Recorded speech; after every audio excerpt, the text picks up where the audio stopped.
এখন বলেন আপনার কাজ করতে কেমন কষ্ট হয়? কষ্টর কথা সীমা নাই, কষ্ট আর কষ্ট।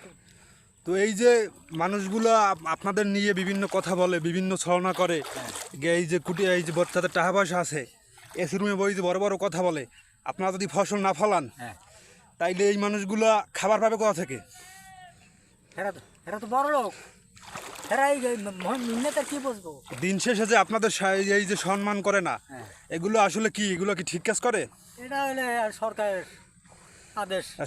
সরকারের কি দোষ? সরকার হেরা যে বাইলে চালাই বেলি চলে। সরকার তো কোনো দোষ নাই। সরকার মূল্য যদি দেয় সবাই মূল্য দেয়। এখন এই কৃষিকাজ নিয়ে আপনার বক্তব্য কি? কৃষি বক্তব্য নিয়ে আর কি আছে? কৃষি বক্তব্য নিয়ে তো এই চাষবাস করি, ছেলেবেলে লইয়ে খাই, দুইটা পয়সা আয়েস গড় করি। এই তো এতে কি এই কাজ করে আপনি কি সুখী? না, হোম মানে সখী না, তো এখন পেট বসাবার লাগে আর কি। এখন এইগুলো করতে হইতে হয়। তো এই কাজ দ্বারা সরকারের কাছ থেকে আপনারা কি চান, কি কি পেতে ইচ্ছুক?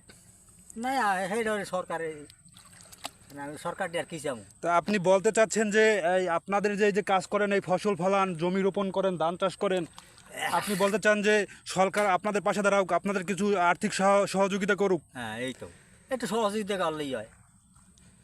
তো আশা করি এই বাইরের বক্তব্য শুনলেন এবং এই আশা ব্যক্ত রেখে আমি লাইভটি শেষ করলাম। হ্যাঁ, তো এই এই যে খেটে খাওয়া মানুষগুলো, সোনার মানুষ, সোনার দেশ, ফসল ফলায়, এদের জন্য ভালো কিছু করবেন এই আশা ব্যক্ত রেখে লাইভটি শেষ করলাম। আল্লাহ হাফেজ।